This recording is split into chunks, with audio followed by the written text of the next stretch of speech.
Welcome to My Best 11 podcast. Today, we are joined by a man who had a career playing for a number of clubs, but we're here to talk about some players who he has managed. Spent a short amount of time at Plymouth, then spent a large portion of a career at Charlton, went on to Middlesbrough, Bradford, Luton, Grimsby, Cardiff, and a short time as well at Palace. Has been doing a bit of consultancy, coaching, director of football, that type of thing, since he finished up formally managing about 10 years ago. Today we are joined by Lennie Lawrence. How are you, Lennie? I'm all good. I'm good, thank you. Pleasure Excellent. to be on. Great to have you on. And I know we've got a smiling person who's been very keen to have you on. Marvin, how are you? I'm good, Andrew. I'm very good. I'm very excited about this episode because, it's no secret that I only had a career at Luton, but I'm really happy to have one of my favourite managers at the club while I was there, Lennie Lawrence. So it's great to see you, Len. You well? Nice to see you, Marvin. Yeah, I'm good. I'm good. Excellent. We've had lots of players speak about you, Lennie, so it's great to hear. It'll be great to hear from you, and they've all said very good things. Don't worry. Those people. Even the ones I didn't play. I've only had the ones you've played, Lennie, on here. Yeah, we haven't picked the subs. So we are those people who haven't listened before. Where Lennie is here actually to talk about players who he's managed. So we normally have players on who players they've played with on the pitch. This one is a little bit different. Lennie's here to talk about players who he has managed or coached. Has to have obviously managed them in a competitive game is the rule that Marv put across to him. We'll go through, talk about formation, and then go through the players as we go. And Lennie will give us a few clues and see if we can guess the players who he has picked in each position.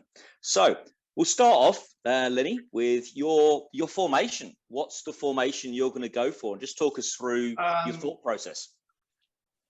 I think I've had a lot of good defenders in my managerial career. So not because it's necessarily the favourite formation, but I'm going to go with 3-5-2. 3 centre backs, wing backs, and 3 midfield players and 2 strikers. That's the best way I can fit in the players that I think should be in it. Mm-hmm. Because the complication is as well, a player that worked under you at a club, say when he was younger or not at the absolute peak of his career, and he does well and you help him on his way, as it were, and then later in his career he goes on to do some really outstanding things and have a stellar career, as it were. So it's difficult to know whether to put those in. So I'm just going to stick to the ones who were at their peak, or more or less at their peak, when I managed them. Fabulous. That sounds perfect. Mainly thanks to me. Yeah. That sounds fair. Sounds very fair. Basically, Lennie, you're picking the players who you feel you trusted. Yeah. You knew you would. I'm not saying you didn't trust like everybody, but you knew if you picked this player that you knew you was going to get something like 8 to a 9 out of 10 out of this player in that position. That's it. And you need a bit of flair, and you need goal scorers, but you need some steady eddies, to put it bluntly. Yes. And I had a few of those, to be fair. I had some good ones. Give an example of what I mean about what I've just said. Luton player. Take Graham Alexander, right? Now, Graham Alexander, we were in League One, don't forget, for most of the time I was there. And he was very good. He could play right side midfield, right back. He was just a good player. But who would have known that he would have gone on to play until he's nearly 40 and play in the Premier League with Burnley, etc., etc., etc. So it's difficult to put him in it for when he played for me, although he was very good, as compared to what he achieved when he went on. You understand what I mean? Yeah. Definitely. Yep, definitely. Just getting back to your formation for a sec, Lennie. You picked 3-5-2. When you were a manager, and you said that the reason you've done this, you picked 3-5-2, is because you want to pick the right players who fit the system. Is that something you consistently did as a manager, or is it something that quite often the players you had a system and you had to pick the players into the system? Or do you understand what I mean? Yeah, I do. Yeah. No, the answer is, as Sven-Göran Eriksson once said, I used to believe in systems. Now I believe in players, which means you see what players you've got, you work out what's best, and your system and your tactics derive from that, really. You know, if you try and impose a style of play on a group of players that don't work, there's a great phrase. Remember what car you're driving. Are you driving a Porsche or are you driving a Reliant Robin? So at the end of the day, if you want to play like Manchester City, that's fantastic, and it's great on the eye and all that. But if you go to a club where you haven't got the players who can play out from the back and do this and do that, then you can be in trouble as a manager or as a coach. So remember the car you're driving. Very true. Very true. So we will jump straight in. Jump straight in. So players, so you look at the players. But at Luton, for example, I was there 4.5 years, which is a long time. For the most part, we played with a back four. But then when some players were sold, had to be sold, and a lot of youngsters were introduced, I switched to a 3-5-2. Can't remember the appropriate, it's 98, 99, something like that. And another reason for that was the emergence of two really good young players. Matthew Taylor, who was totally suited to be a young wing back, and Nathan on the Emerson Boyce on the other side, which suited. They were young and energetic, and it suited. So, and we had people like Marvin at the back to keep the ship nice and steady. So, for a best part of the season, I played like that, but I didn't play like it in the early years at Luton. Yeah. Yes. So we'll get going. Goalkeepers, and you can mention some honourable mentions as we go as well. Feel free. Honourable mentions. Kelvin at Luton was only just starting his career off at that particular point in time. So stellar career, great lad, great goalkeeper, but he was only starting off. So I didn't include him in it. I had a terrific goalkeeper at Charlton for several years called Bob Boulder, who I'd signed from Sunderland, who did play for Liverpool, did exceptionally well. Danny Coyne at Grimsby, who was an excellent goalkeeper, championship level. But the one that I'm putting up is English, played for under 23s.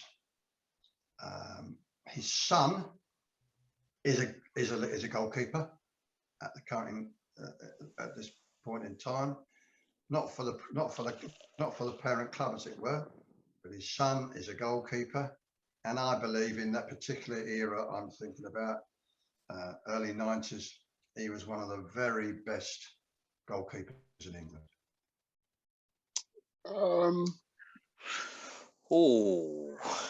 I've got. Go on then, Andrew. Dive in then. Where was I in the early 90s? So you were at Charlton in the early 90s, and then you went across to Middlesbrough. Borough. So it was Borough or Bradford? Borough first. I was there. I got Borough promoted to the Premier League. I'm going to go, and this may not be the right person, but I know who's at Borough around then. I'm going to go Ben Roberts.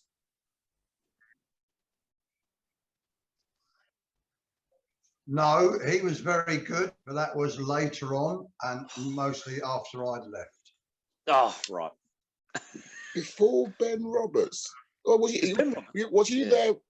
Were you there when Schwartz was there then? Nah. No. Schwartz was also outstanding, but not in my era. When I got Charlton promoted, Borough promoted, I felt he was literally the second best goalkeeper in England. Oh, wow. Chris. Oh. No, you flunked me at the first hurdle, Lennie. His son's a goalkeeper. I haven't got it. You've done us. I don't know. You have to tell us. Go on, Lennie. He worked on the staff at Midfield.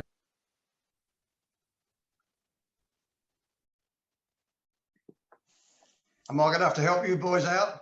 Yeah. Yep, you're gonna have to. Stephen Pears. Stephen Pears. I know who you're talking about. I wouldn't have got it. I wouldn't have got it. That promotion year, he was absolutely outstanding. Chris Woods was the goalie. I made it generally, but I thought he was the second best goalie in England after Chris Woods, and not too many people disagreed, because we got to the semi-final of the League Cup that year as well. I remember. Oh, of course, because you were at Borough then, yeah, and yeah, when they made it to semi. We got to the Premier League. We played Man United one day at Old Trafford and got absolutely battered. Got beat 3-0. Without him, it would have been about 10. And Fergie said their goalkeeper was the best player on the pitch. He was outstanding for that period of time I was there, Pezzy. And I've had some decent goalies, I have. No, I agree. Did you get involved with the goalkeepers in training much, or did you just leave them to it? When I was younger, I used to do bits and bobs because there wasn't a full-time goalkeeper. Even when I was at Middlesbrough, we only had a part-time goalie coach, Joe Corrigan, that you would have remembered. He came across. He was only part-time though, so it was a bit different to what it is now, where you've got about 19 staff. You don't need a dugout now; you need a bus stop. That's so true. You see it, yeah, on the lower, even at Luton, because they've moved the dugouts the other side now. You can see they've have to add extra seats on the side, just little. Yeah, you're right. It's like a bus stop. I like that. That's very true. Very true. So moving on to defenders, we're going to go obviously the 3 centre backs. Yep. Any order? Okay. The first one was my captain at Charlton. I bought from Sheffield Wednesday. Thought was one of the best English defenders of that era who didn't get capped. I think he was just outside it, and financial dictates. I sold him back to Sheffield Wednesday for about 3 times the money I paid, having served Charlton brilliantly well for the time he was there. Captain went on to be a manager in the lower leagues. I thought he would have a good managerial career. Played for a long time. After Sheffield Wednesday, played for Barnsley, played for Wolves towards the tail end of his career. He was just a fantastic fella and a bloody good player and captain. Now, Sheffield Wednesday to Charlton and back to Sheffield Wednesday. Played in the 1990 League Cup final with about a couple of others I signed to sell from Charlton to Sheffield Wednesday. I don't know if we went back to Wednesday. I'm going to go Hazelwood. No, Hazelwood didn't play for Sheffield Wednesday. Hazelwood was a Charlton player, and I got there and I sold him to Leeds. Close, but no cigar. Got Yorkshire. He moved to Yorkshire, and the only other Charlton player I remember from that year. He was a Yorkshire lad. He was a Yorkshire lad. I got him to Charlton because he fallen out of favour at Sheffield Wednesday, and I got him to Charlton, and then the management changed at Sheffield Wednesday, and 3 years later, I sold him back for about 3 times the money. I should get this. I mean, but I don't think he played for Sheffield Wednesday, the one I'm thinking of. I'm going to say Phil Chappell. No. Centre backs. That's what's thrown me, because the only Charlton players I remember from that era was Hazelwood and Scotty Minto. No, Minto would be more. But Minto played left back. Wing back, yeah. Scott Minto was a left back. He was a local boy. Yeah. He was a left back. He came through the ranks. His debut was 89. I gave him his debut, Scott Minto, which I frequently remind him whenever I'm on Sky or anything he does. But the player, if you speak to Scott Minto, the player that he would say helped him when he first got in the team and mentored him and was a great source of strength for him is this player. It's a sold him back to Wednesday. And he's captain as well, would he? Yes. Come on, Marv. You played against these players. I know. Centre. I could centre back. But Sheffield Wednesday's doing me. I can't think of who went, and he's a Yorkshire lad. This is embarrassing. You're getting us our own game, Lennie. I know, he is. Come on, Marv, you've got to back up. Come on. Okay, I'm gonna go. First name, Peter. Shirtcliffe. You got it, Marv. I know, Shirtcliffe. Yeah.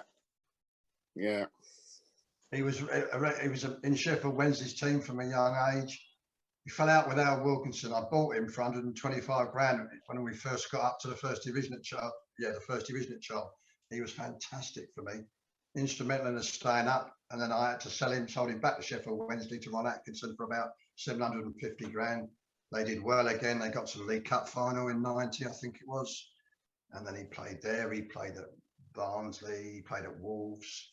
He had a long playing career. He was good. At his very best, he was just outside international standard, I think. Yeah. Excellent. Lennie, I just want to ask you a question about what, just talking about Shirtcliffe there. How would you go about identifying players?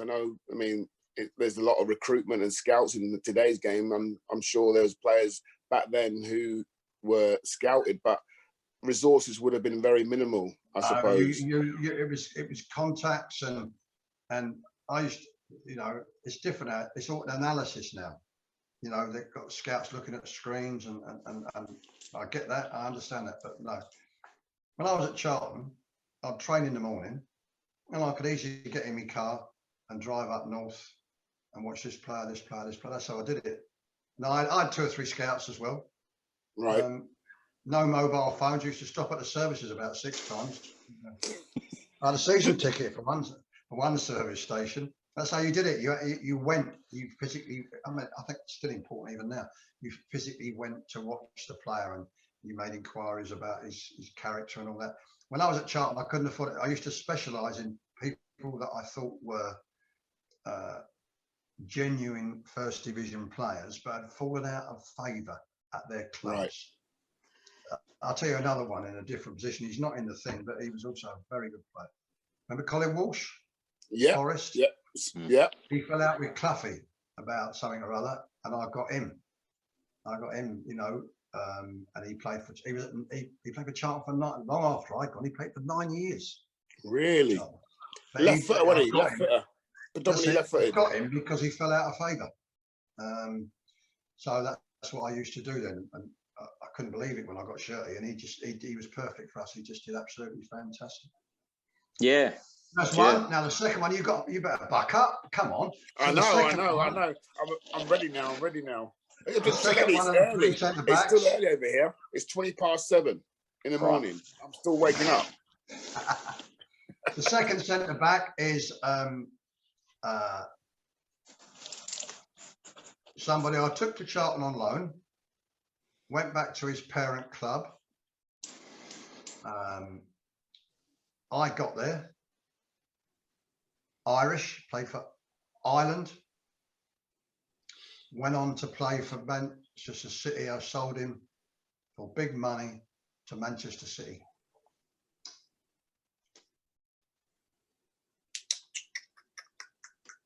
Irish. Northern or Republic? Republic.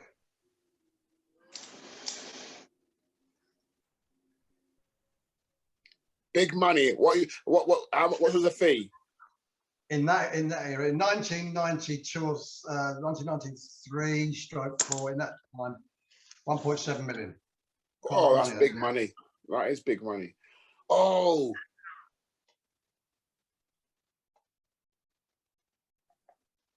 Managed in when he finished playing, he managed in Scotland for a bit.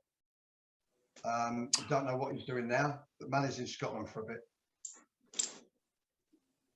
Absolutely crucial to Middlesbrough's promotion to the Premier League. I loaned him at Charlton, then I couldn't make it permanent, and I told him 10 reasons why he should leave Borough and go to Charlton, to us. And then I got the job at Middlesbrough, and I gave him another 10 why he should stay where he was. And he did, and he played a huge part in the promotion campaign. Curtis Fleming. Good effort. He played right back, Curtis. Yeah, I've worked with him coaching wise, Curtis. Well, I didn't know what, if with 3 people at the back, I didn't know what we're doing. I'm just. Oh, this could be the second one then. This could be the second one. No, he's not Irish. No, he's not Irish. Right era, right team. With Curtis Fleming. Yeah, right era. Yeah, because the only other centre back I remember from that era was Tony Mowbray. Yeah, I sold him. He was English. Yeah, I sold him. He wanted to go after I've been there about 3 or in that season. I sold him to Celtic after I've been there 3 or 4 months. Yeah. His partner. It's his partner. His partner. His partner. His other centre half. At least I'm throwing good names at you, Lennie. At least I'm doing that. Yeah, you are. You are. You've got exactly the right era. Listen. So we're talking about a team now with, like, I can remember people like Bernie Slavin. That's it. That team. But I can't remember the centre half. And John Hendry. That's him. And Robbie Mustoe and all them lot.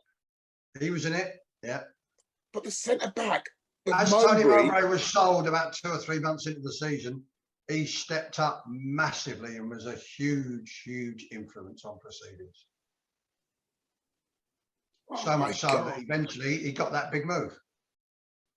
I mean, Tony Mowbray I sold to Celtic for, I think it was 800 or 900 grand, and he eventually, within 18 months, went for twice that money.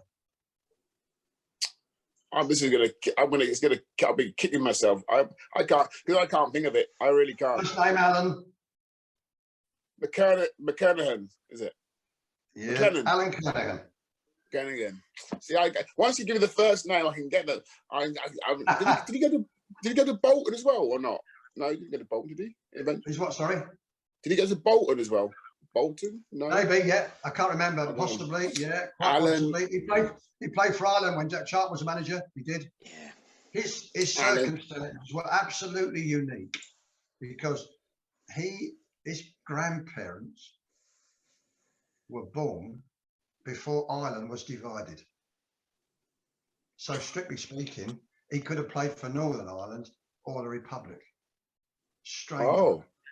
But Jack jumped in and he played for the Republic. Wow. Alongside some like Paul McGrath as well in that era. That's it, yeah. I can't remember exactly. Yeah. It would have been around that era. Wow, that's incredible. So you picked a couple there. And obviously you speak about Middlesbrough and things like that.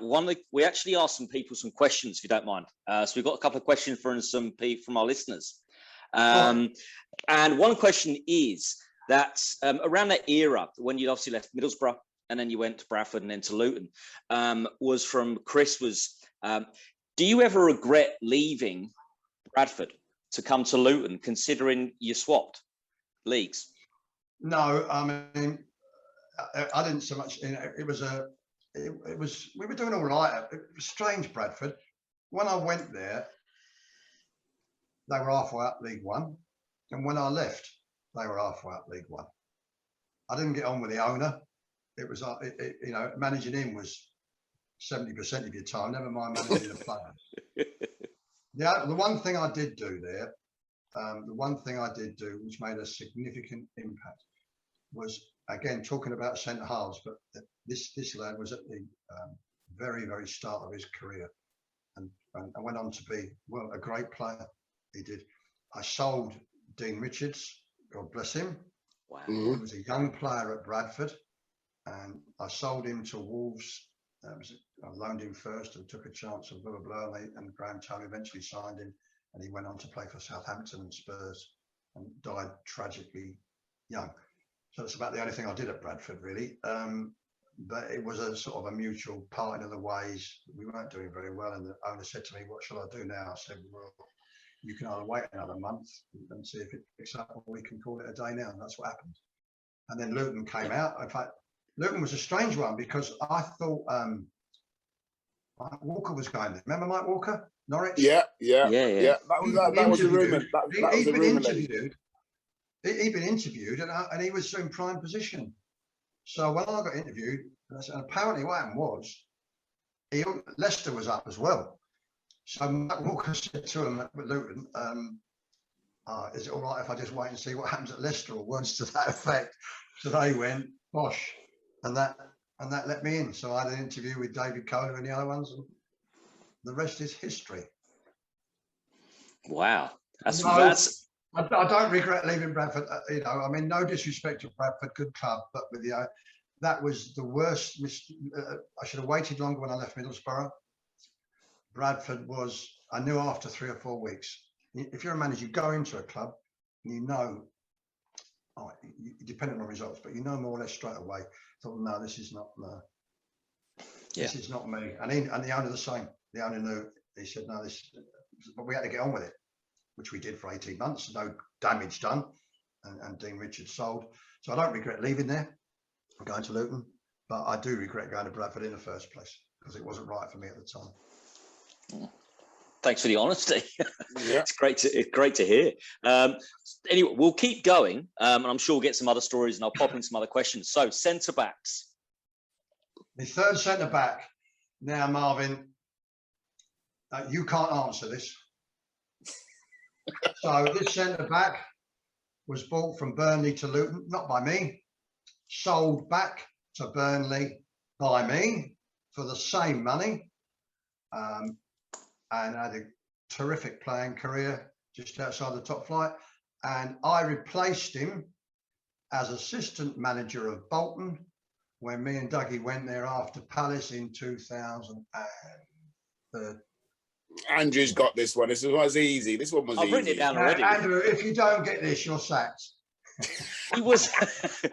He actually had very good things to say about you. So those people who don't know who it is, we're talking about Steve Davis. Yeah.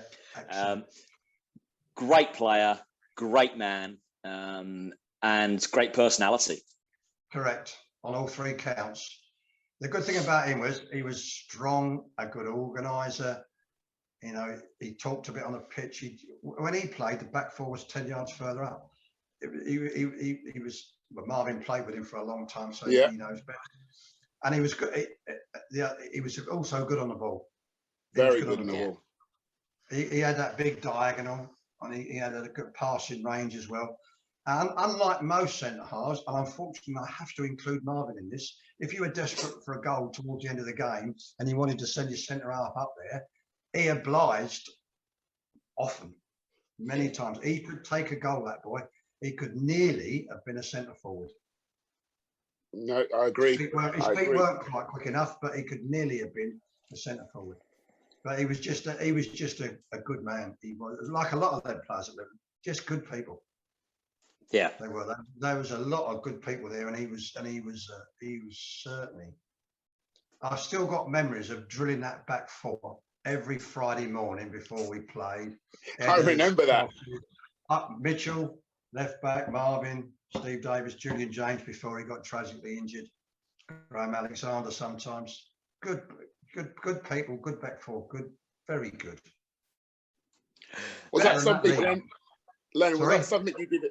Was that something you did at every club with the back 4 on a Friday? No, to some extent, but it just became a habit. I just thought, no, I thought you were good, so no, don't keep drilling them, because you were good. You were a bloody good unit. You were a good unit.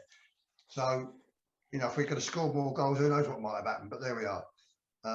But no, I can remember that. But he was just, and even when he wanted to, even though when he knew Burnley were interested into taking him back there, the way he approached it, the way he conducted himself when he knew he was going. Right.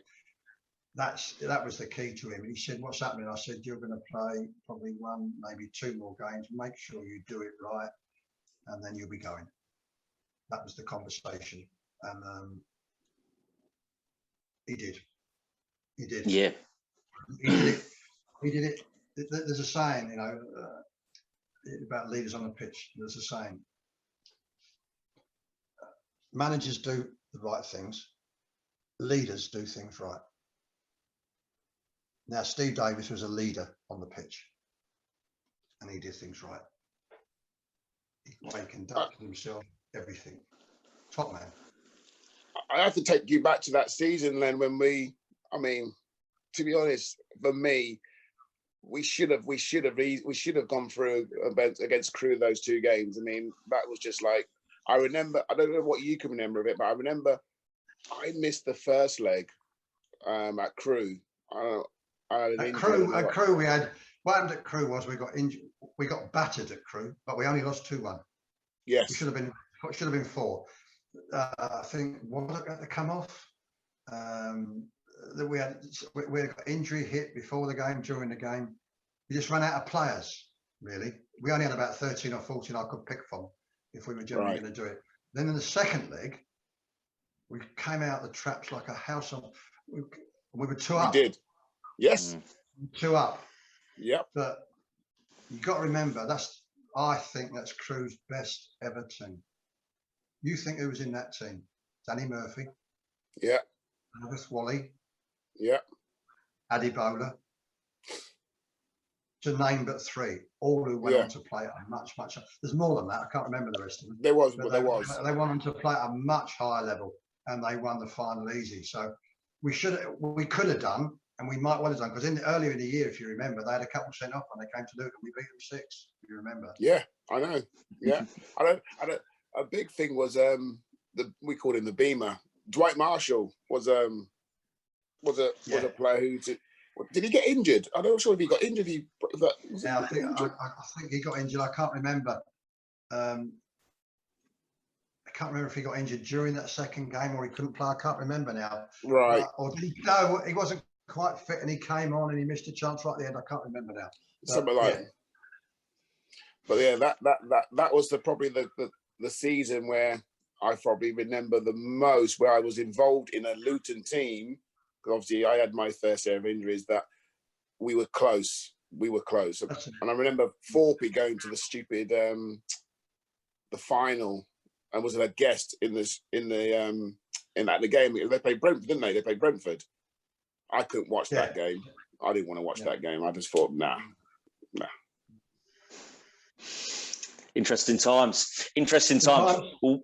Well, what we're going to do is we're going to pause it there for a short break to hear from our sponsors. And then when we're back, we'll hear from the rest of Lennie Lawrence's My Best 11. Thank you for listening to My Best 11 Pod. We are currently accepting applications for advertisement and sponsorships. You can reach us at My Best 11 Pod or mybest11pod@gmail.com. Thank you. Fabulous. So we're back for part 2 of My Best 11 podcast. So far, Lennie Lawrence, going with a 3-5-2, has named Stephen Pears, Peter Shercliffe, Alan Kernahan, and Steve Davis. We'll now go to the right wing back. And who's he going to pick across there? Over to you, Lennie. One of the best personalities I've ever met, one of the best people I've ever met in football. That's a recurring theme there. He's a London lad, started his career at Wolves, where he got into the team at a very young age. I bought him at Charlton. Everybody went at the time, bloody hell, what are you spending that much money on a fullback for? I said, you'll see. And he served us well, and then he was transferred to Crystal Palace as we were getting relegated at Charlton. He was transferred to Crystal Palace, where he also did extraordinarily well over a 4 or 5 year period, and he still does. I mean, he's proper interesting career path. I thought he might stay in the game, but he became a proper qualified teacher after his career finished, and he's now maybe even a headmaster at a private school in North London. The last time I checked. Fantastic personality. Tremendous better attacking fullback, not bad defensively, but better attacking, pace. Occasionally crossed it behind the goal, but was a very, very good player who spent, the great majority of his career in the top flight. And you signed him from Wolves? I signed him from Wolves at Charlton. before, slightly before your time. This is mid-80s. At Charlton, I was scratching around for 3 or 4 years. We had no money, and then all of a sudden there was a takeover. And in the mid-80s, the summer of '85, I got some money to spend, and that's when I got half a dozen in, kept the half a dozen that I wanted to keep, and built the promotion team that got promoted to the old First Division. And he was a fundamental part of it. I bought an entire back four, and he was one of them. And as I say, he went to Palace and played the top flight there. Go on. Humphreys. You got it. John Humphreys. Very good. Well done, Marvin. Bloody hell, about time. I didn't think that one out. Yeah, Humphreys. Well done, Marv. I remember him. What do you remember about him, Marv? Quick. Did he bomb forward a lot, Len? Was he like one of the ones that attacked it? Got forward. This wing back role. That's it. Yeah, that's it. I mean, it's back in the day where you had players who, I mean, I call it gamble, because obviously he usually just like sometimes, even with the balls behind him, sometimes he'll just get forward. Do you know what I mean? And trust his players that he will get the ball. That's what I remember about him. That's it. Yeah, he did charge forward. That's correct. You got that right. He would be. There's no. I've worked with some decent right backs, but he was. You know, that was that's the easiest decision I've made in terms of the selection of the team. Okay. Wow. Okay. So you say you pick. Did you coach the right backs and left backs and the right wings and left wingers? Do you coach them on the side? Be that type of manager? Obviously, because they're closest to you when they're close. And I know Mourinho's quite famous for doing it to Luke Shaw, almost telling him everything to do.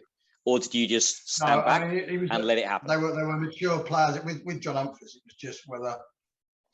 I mean, sometimes it's wing back suited him. Sometimes John Humphreys was good at was coming onto the ball. So the ball would get switched, and he'd come onto the ball and take it in his stride. And he had great athleticism, and he'd charge forward, and you know, and their defence had to adjust to cope with his bursts forward. And the other fullback I had at Charlton, a boy called Mark Reed, left back, was more of a steady Eddie. So you had a more defensive one side and a more attacking one the other side, which is what I've done with the wing backs in this team, which you'll see when we talk about the left wing back. One's more of a defender, and John Humphreys is more of an attacker who charges forward. But no, most of the coaching was done as to how and when he could best get forward, and what we did when he charged forward, and who comes forward and stuff like that. But he was, and the other thing, he was a fantastic personality. The players loved him. Top man. Excellent. And to be fair, Andrew, I can answer that question. I mean, very rarely, I didn't hear him. Lennie, I heard Lennie voice from the side of the field. I mean, you had John Moore there for a while. John Moore, you'd hear quite a bit, but Lennie was, I mean, more of a, like, I think, an observer, and it would be a case where, like, half time or whatever, there'd be like specific points which he'll point across to us, which I liked, because I think sometimes when you have someone on the touchline screaming, shouting, like, it's just like, in the end, you turn a deaf ear to them, because it's just noise. I've said it before, it's just noise coming from there, and it's not helping whatsoever. So Lennie wasn't really, for me, one of those managers who shouted. Good point. I mean, when I started off, I used to sit in the stand for the first half and go down on the touch on the second half. But now, perceptions being what it is, you can't do that today, because everybody points the finger at you, go, look at him, he lacks passion, he don't do this, he don't do that. So you've got to be, as a manager these days, you really need to be in the technical area. But you don't have to be, as Marvin said, you don't have to be screaming and shouting every 5 minutes. And if you're in a changing room at half time, you sit the players, they've all got their own thoughts. You've got to give them time to calm down. And if you say 10 things, they'll remember the first, the second, and the last. So you keep it brief. You just try, 1, 2, 3 things, so that it registers and it goes in. If you try to do too much and start, sometimes you have to scream and shout if they have to be bollocked. But I mean, you can't do that. You need to have more than that about you. Yeah. I was never a teacup thrower, so that was all right. So moving on to left wing back, left back, depending on how they're playing. This is a more modern era. This is a more modern one, so this shouldn't be difficult. Okay. This player was equally comfortable at centre back or left back. Welsh international. Cardiff, now a TV pundit and a bloody good one at that, although he never said a word on the pitch. I still haven't worked that out.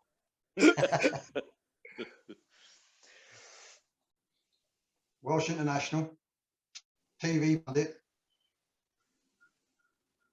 Danny Gabidon. Yes, that's it. Yes. He was in the Cardiff team that got promoted. I was there, got promoted to the Championship. Again, another great, terrific fella. Still speak to him. I think he's bloody. I mean, I think he's good at it. I do. Do you reckon? So, where do you reckon his best position is? Because obviously, for Wales were blessed with left-hand-sided players. So, do you think that's what caused him to be played at centre back, or do you think that was actually his best position? Yeah, I played him at the latter part of the time I was at Cardiff. I played him centre back at first because I had centre backs. I played him at left back, and he could do that as well. But I have so many centre backs that as we've spoken about previously, I thought, well, he did play at left back for quite a time at Cardiff, so that's how we'll do it. We'll get him in there. Otherwise, I'd have had 4 centre halves across the back, but that wouldn't do. And he had to be in it because he went to West Ham. Don't forget, he's gone as I left Cardiff. He left within a week, and him and James Collins, and they both went to West Ham. Now, James Collins was here for 9 years. Danny went on to Wigan, I think. He played in the Premier League for a long time. But he certainly did 3 or 4 years at West Ham when Alan Pardew took him there, I think. Yeah, great player. No, definitely. When we got sacked, Alan Pardew, he rang me up and said, "What about these two?" I said, "What are you waiting for? Let's get it done." And James Collins was there 9 years, 10 years, maybe. Yeah. And Gabs went to got sold on to another Premier League club, so they had terrific playing careers. It's ironic, really, because when he started at West Brom, Gabs, that was his very first club. I think Gary Megson was the manager, and he said, I could never get him to.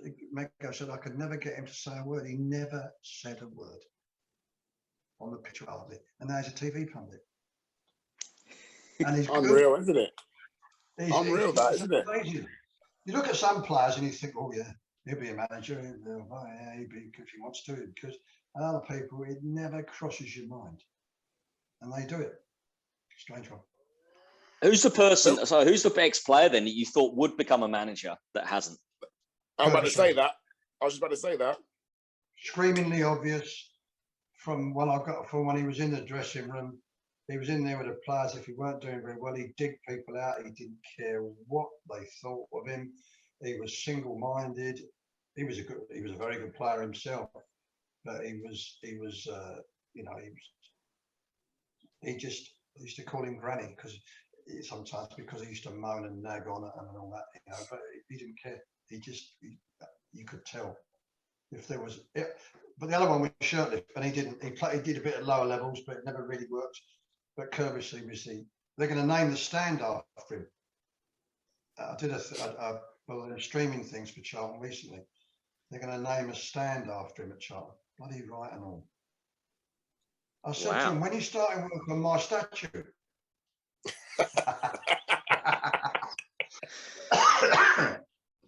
No, seriously, it's good. He's the best manager of all time. So it's only right, really. About time they did something like that. Good. Yeah, he was the most. All the hundreds of players I dealt with, he was the most obvious one that if he wanted it and if things worked out, he would be a manager. Fantastic. So moving on to midfield players, centre mids. Okay, centre mids who started life in a different position, in a more forward position, but he's got to be in it on both counts, really. Gave him his debut as a first team player. His sons play League One now.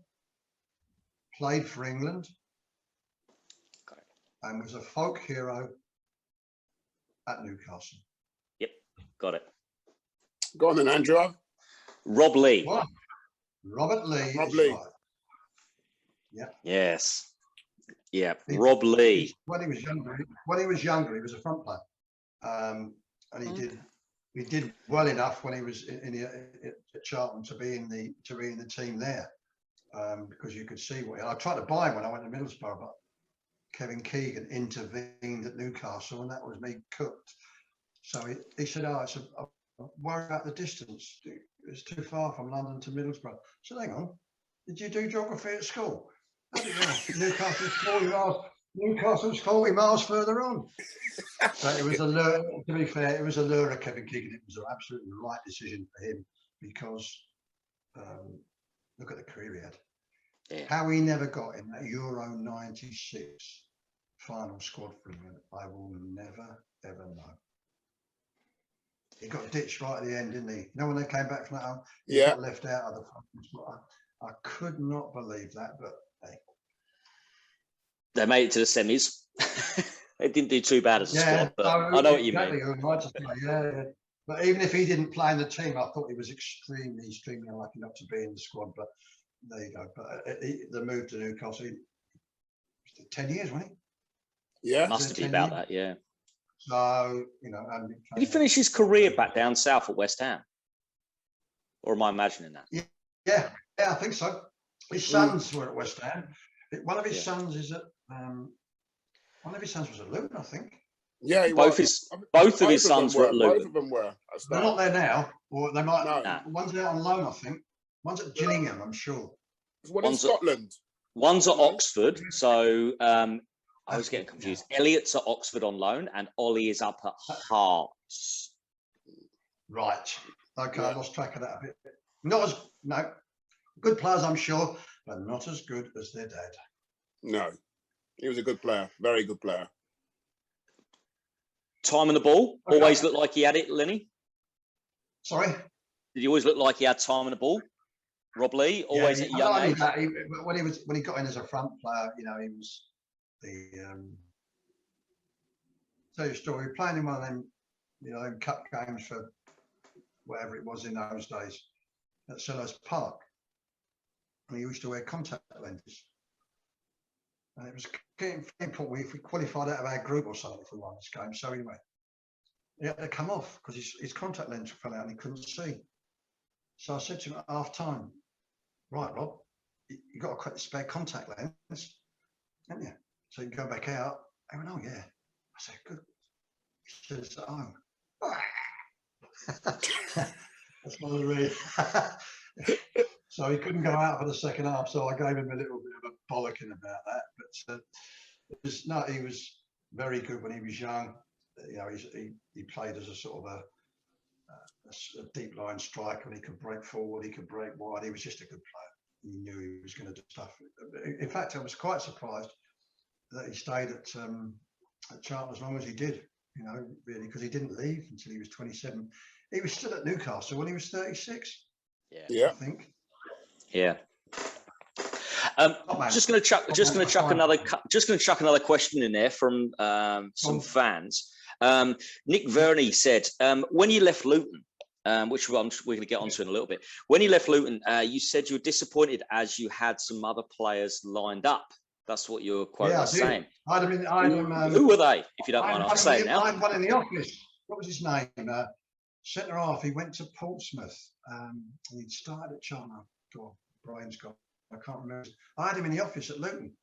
So the new owner took over at Luton in the summer of 2000.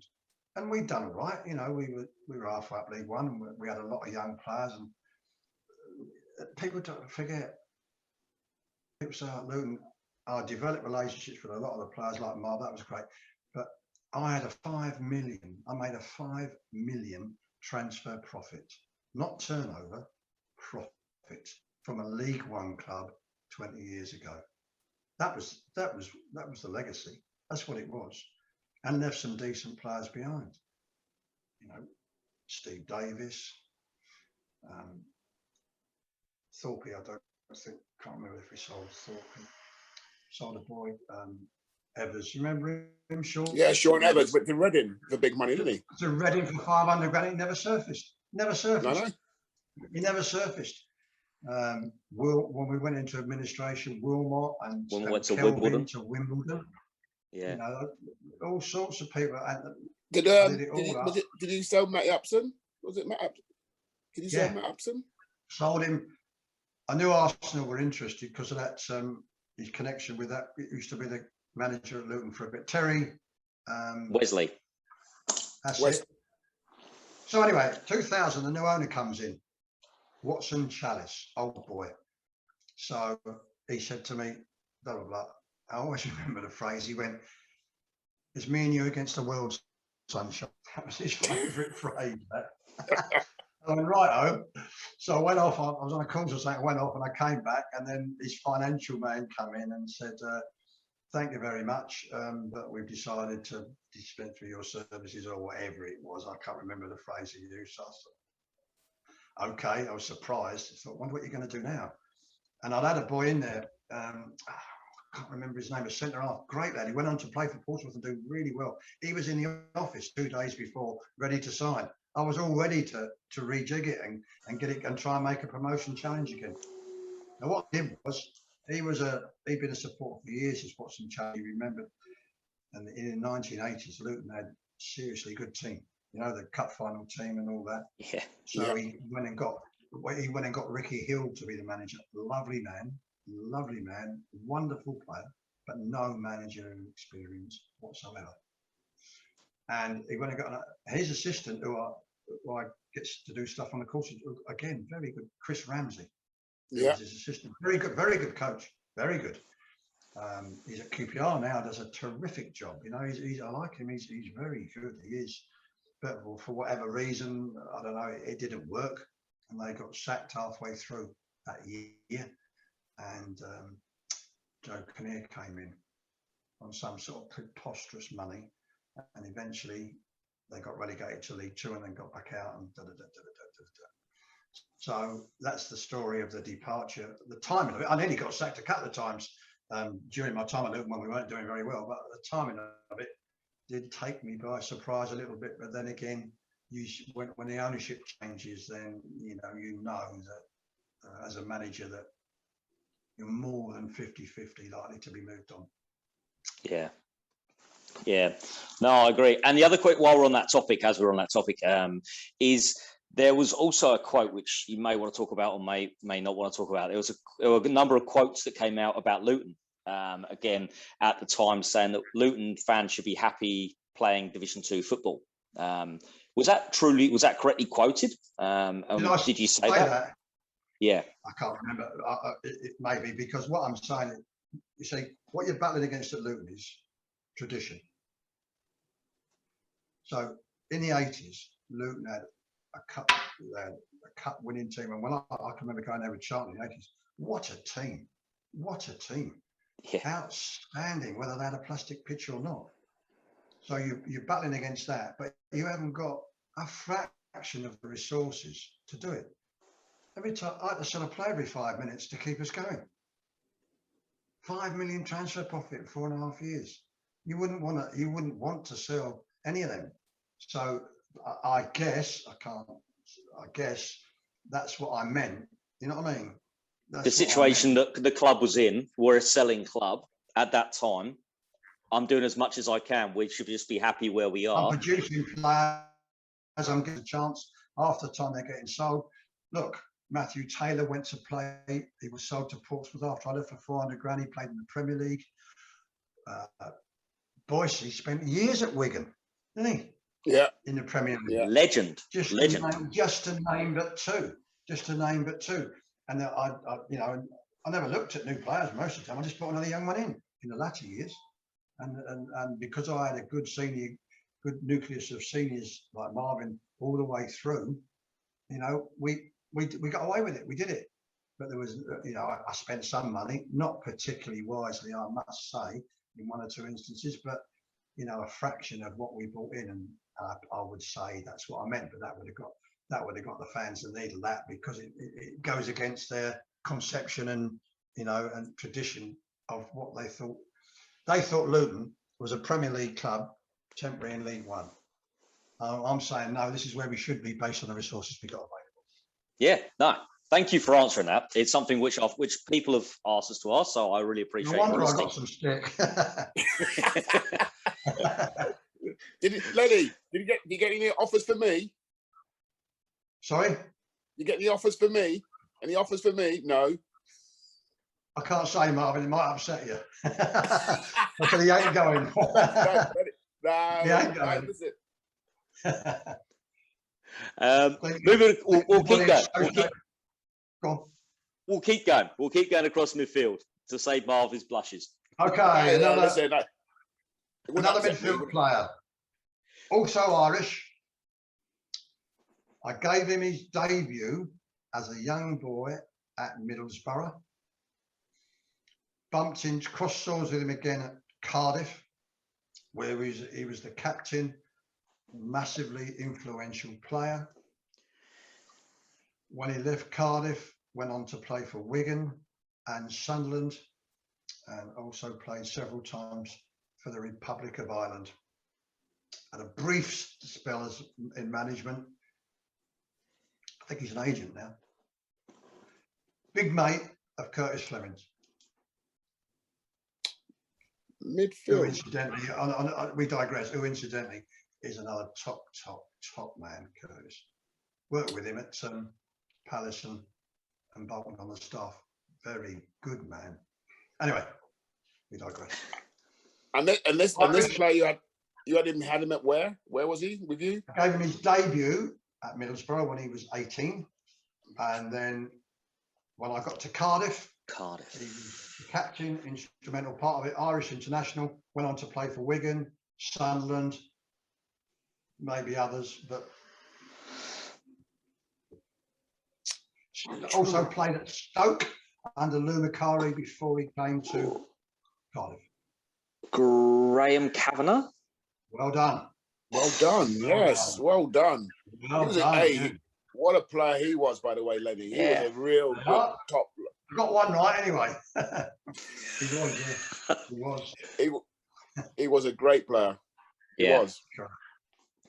Am I getting the right bloke? He had grey hair for quite most of his career, didn't he? You've got it. Yeah. Was that from your shouting, Lennie? Sorry? Was that from your shouting? It turned it grey? No. He was an leader, Cav. He was a leader. He knew what he was doing. You know, he could run. He could score a goal, powerful shot. He could tackle. He was strong. He had everything. Yeah, he was strong. Yeah, he was a Premier League player. He didn't. I don't think he played enough games in the top flight to warrants what he actually was. But he was even in the sort of modern era, he'd be a top flight player. Yeah, definitely. I always define. I look at players over the eras, different times, and I look at them and say, now, if it was before the foreign players came, say early 90s, would he have been a first division or a second division player? And a lot of the ones who were first division players before the foreign players came would only be now a championship player. Yeah. But I think Cav, even in the modern era, Cav was playing now, I think he'd be a Premier League player, as Robert Lee would. Yeah, did Kavanagh play for Cardiff in the Premier League? No, he'd come by then. We had to sell him because we ran out of money. That'd be on my gravestone. That ran out of money. We had to sell players. And do you know what I want on my gravestone? Do you know what I want on my gravestone? Here lies a manager and an honest man. And for people not to walk past and say, bloody unusual to have two people in the same grave. Len, I just want to touch on the question you just reminded me there. I wanted to ask. Was there, you sold a lot of players. Was there a time where there was a player that you really wanted to keep, but obviously there was pressure from the board, saying that they need the money? Everywhere. I didn't want to steal Steve Davis, but I couldn't stand. Sometimes you can't stand in the player's way. The player finds out through his agent, or he finds out. It's so difficult. If a player wants to go, like Steve wanted to go back to Burnley, say, I'll get that. said, Steve, I get it, I understand it, and I respect what you've done and all that, and yes, but they got to pay. So tell Stan Ternant, stop pissing about and tell him he's got to pay the money. That's how I mean. Right. Then it becomes a question of getting the, you know, because with Steve, to use him as an example, I was losing a bloody good player, a leader, and I'm thinking, how am I going to get back to the championship if I'm losing the likes of him? Do you understand what I mean? Yeah, that happened to me definitely. every club. That happened to me every club. I didn't want to sell Kernigan at Middlesbrough. I didn't want to sell Kavanagh at Cardiff. You know, Dean Richards was different because he deserved a bigger, because he deserved a bigger platform, as it were. So, you know, Charlton, you know, at the end, I was selling players so they could. I was selling players at Charlton at the end so they could finance their return to the Valley. Right. So everywhere. So yes, frequently. Yeah. But to use the example of Steve, you know, which is close to home for us, we know. So yeah, virtually every club, you finish up, unless you're lucky, you finish up selling players you don't particularly want to sell. And to be fair, Steve, you get lumbered up with ones who are there forever, and you know what I mean, nobody comes in for them.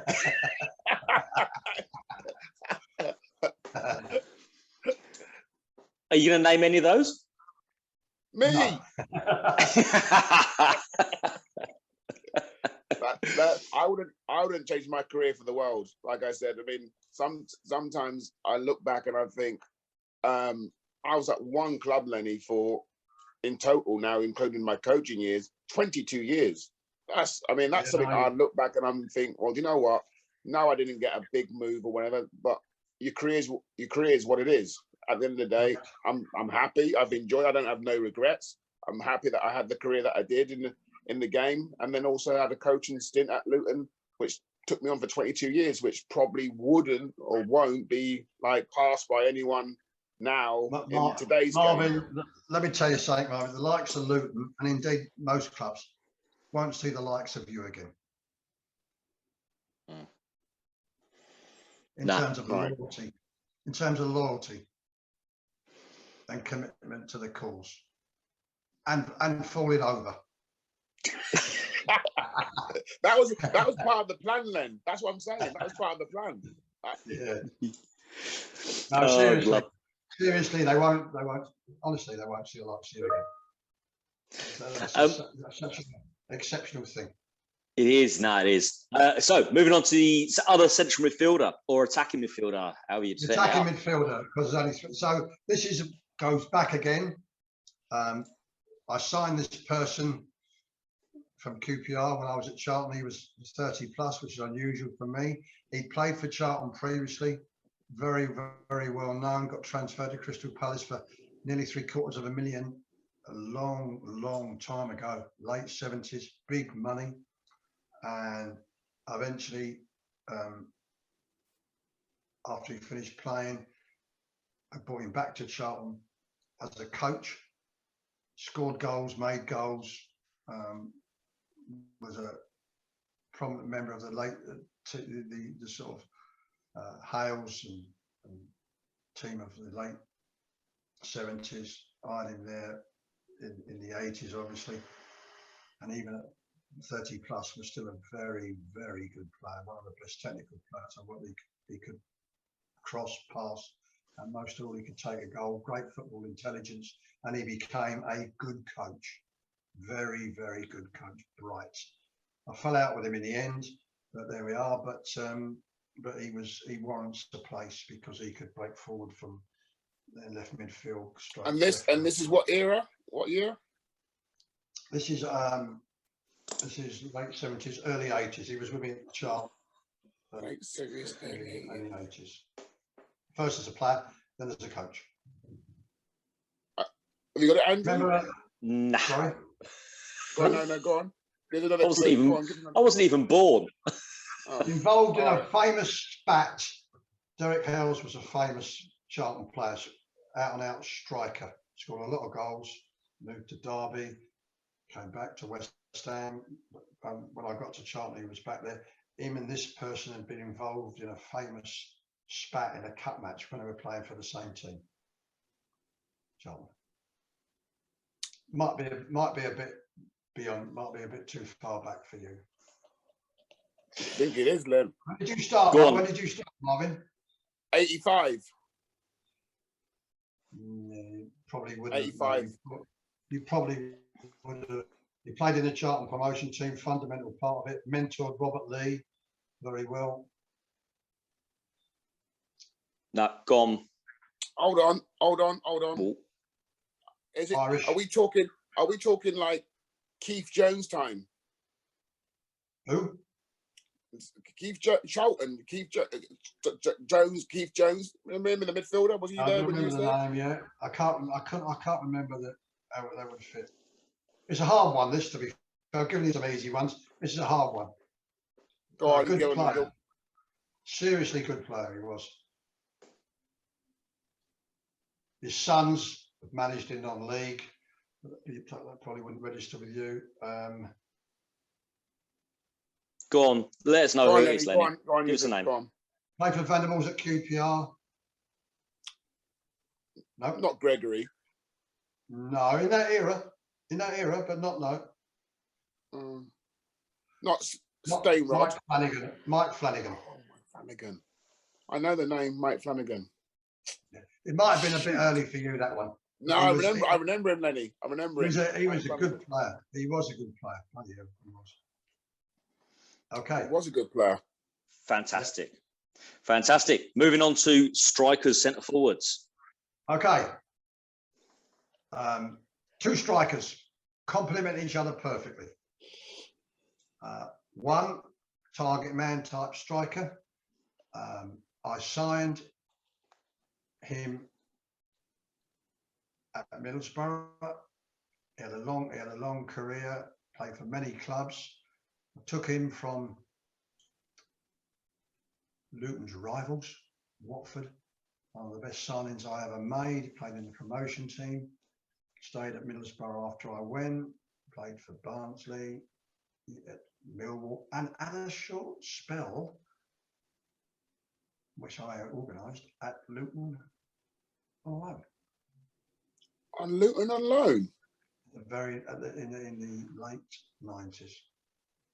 It was always injured by then.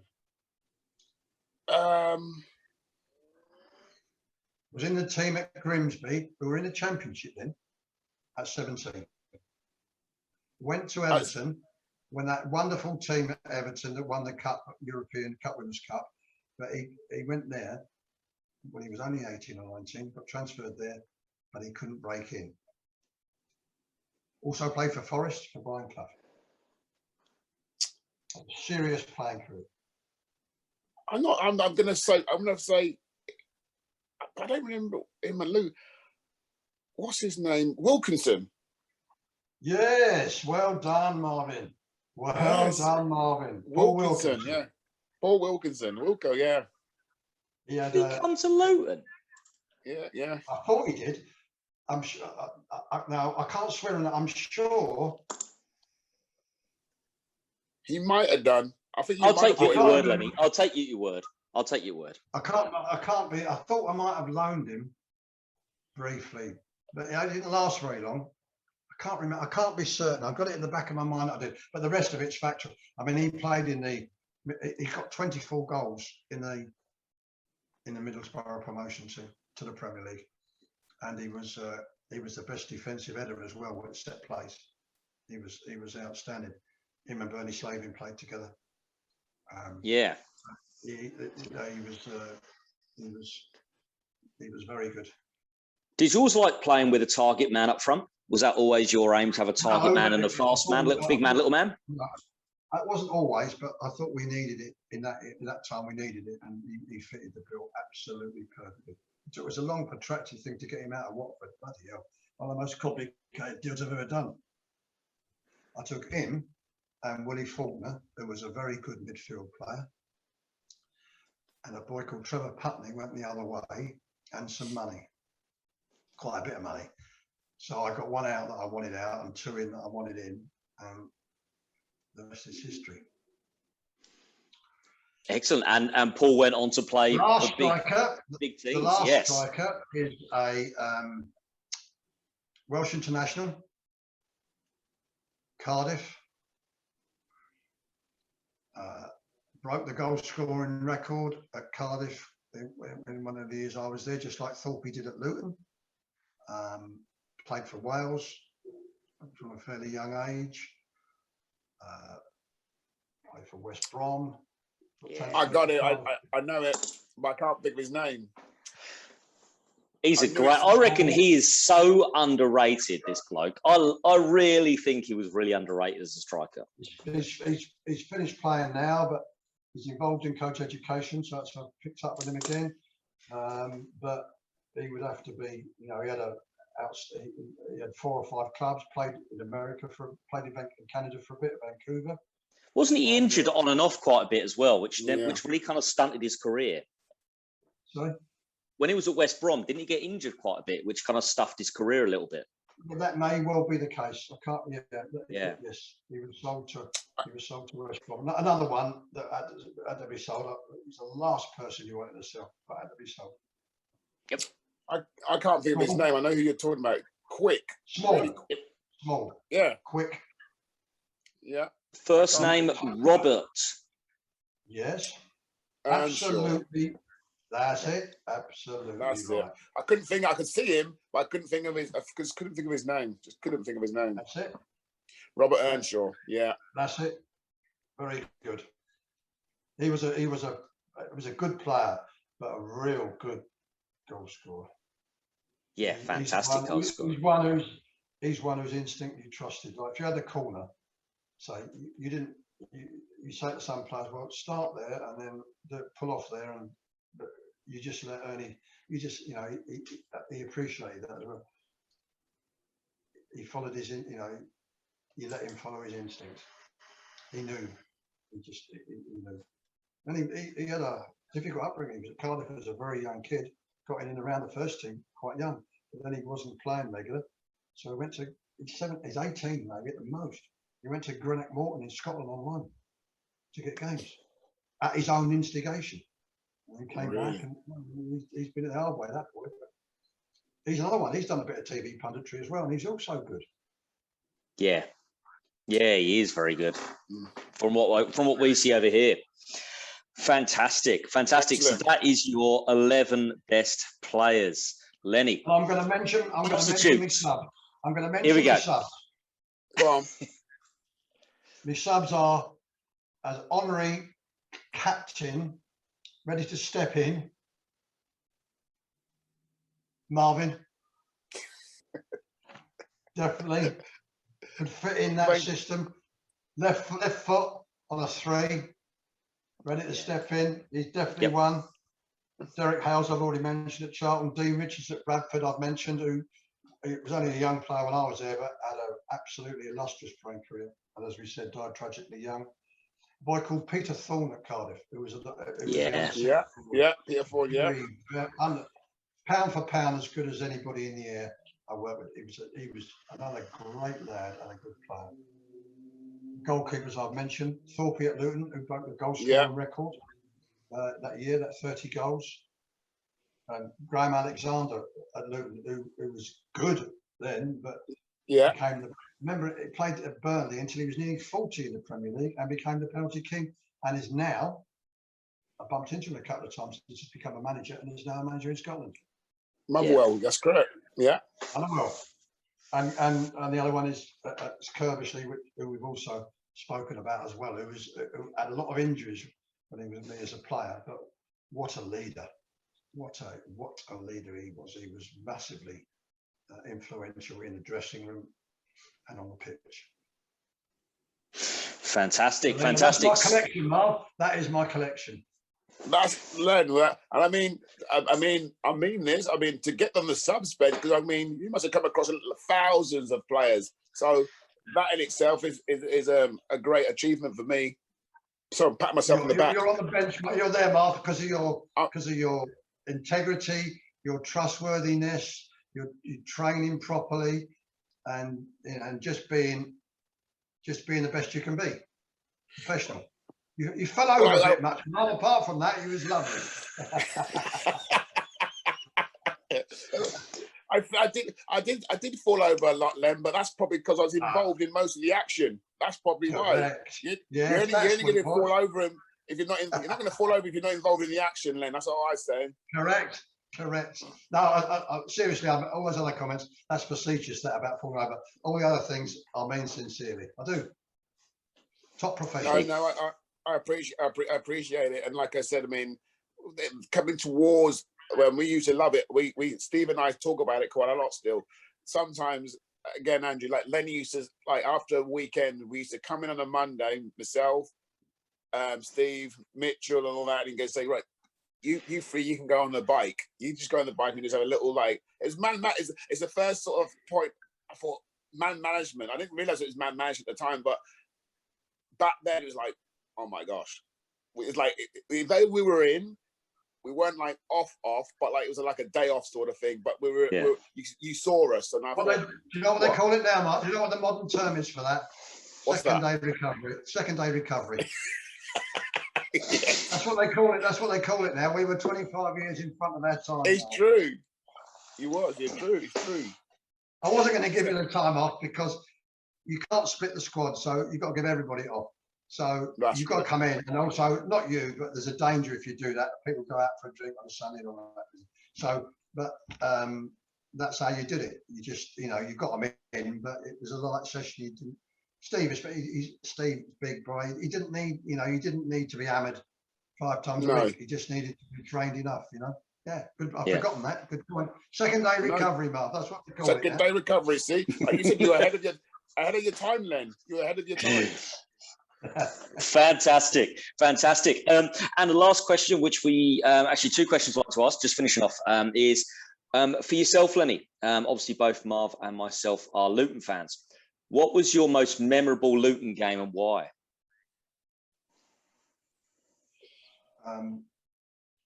The two. The bad memory was what we spoke about. Is that what if that playoff final? That what if one. I think it's not so much one game because we had a couple of cup runs. We got to the quarter final, Marv. We lost to someone in the quarter final of the League Cup, and we beat Coventry, who were a top flight team then. So games like that, which we won at home, we had a good one. But I think the other one was when some of the senior players had gone or moved on, the emergence of all those young players at once, like Matthew Taylor. Not a particular game, but just that era. Do you know what I mean? Yeah. People like Marvin, senior players at the back, and those young ones coming through. I mean, Matthew Taylor he was 18, and he played every single game in the season. Every single game, which takes a bit of doing. But yeah, if you want individual games, I mean, the games on that cup run, and we had a game at Watford, which saved me from getting sacked. And I do believe, Marvin, you scored the goal. There you are. 1-1. 1-1. Yeah, I did. I'm not certain. I think I might have got bombed if we'd have lost that. And I lasted another 18 months. Well, you know what, Len? That game, if I remember right, that was I tore my hamstring, and was out for 6 weeks. Well, yes, 12 weeks after that. Again, we speak about the derby game, but I actually felt that. I mean, luckily for me, I mean, I've gone back. I only lost 1 game in the whole of the 12 games I played against them. 1 game, and I'm gutted. I lost that 1 game. I'm gutted. Right. I'm actually gutted. But anyway, yeah, I scored in that game. In the last 2 minutes, I tore my hamstring. Probably, obviously, with the we used to push yourselves, especially in those games, because you knew what it meant to supporters and obviously the people in the towns. It was just one of those ones where everyone turns around and goes, well, it's only like a Luton Watford. Doesn't matter. Derby games are big and massive to whoever that means the most to those 2 sets of fans. It was bigger than any Liverpool ever. I've been involved in derby games all over the country. Middlesbrough, Sunderland, Middlesbrough, Newcastle, Palace, Charlton, and I'll tell you what. So even now, Watford, Luton, there was never more intensity or hatred's too strong a word, but you know what I mean. They were really serious derby games. I'd compare them with anything. And it was 2 League One clubs at the time, if I'm not mistaken. That's right. Watford were really well. I remember we got bashed up at our ground when Graham Taylor was the manager of Watford second time round. Bloody hell, murders. People kept. What was the score? That was a game though. I know. Again, we had injuries though, Lennie.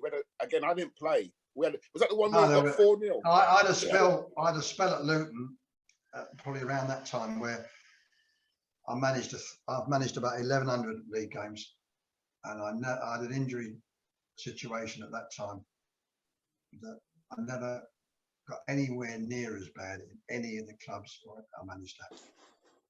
And I think your injury was one of the fundamental ones right in the middle of it. I've never had an injury spell like it, ever. And as though you were one of them. And then we had to play Watford. Yeah. And then we ended up losing. That was a 4-0 game, 4-0, yeah. I remember watching it. I remember watching it. And the other question, before you go, Lennie, is I wanted to ask is what you're up to these days, just to give fans a bit of an update on yourself. What I've done is, since I've stopped managing, I sort of went on a different path. So I became like an assistant manager, not really a director of football, assistant manager, mentor, that sort of thing. So I went to Bristol Rovers with Paul Trollope. We did 4.5 years there. He's the manager. I'm nominally the director of football, but I'm not really. I'm his assistant. He's the coach. We had a good time there. We got promoted. Then I think did the same thing with Dougie Freeman at Palace. Yeah. I was assistant to him. Then we went to Bolton, same. Then we went to Forest, same. Then I did it. I went back to Cardiff with Paul Trollope, which I thought was a fantastic start. Didn't work out. That was that. And then since then, it's like a consultancy or a part-time thing where you're mentoring the manager, going to the games. Why don't you do this? Why don't you do this? If this happens, what are you going to do? That sort of thing. And I finished up. Stephen is doing that a little bit, but they wanted to go down a different route. So we'll see what transpires now. Fantastic. It was lovely to hear from you, and thank you so much for giving up your time, Pleasure. Lennie. And that was Lennie Lawrence's My Best 11. Yes, thank you, Lennie.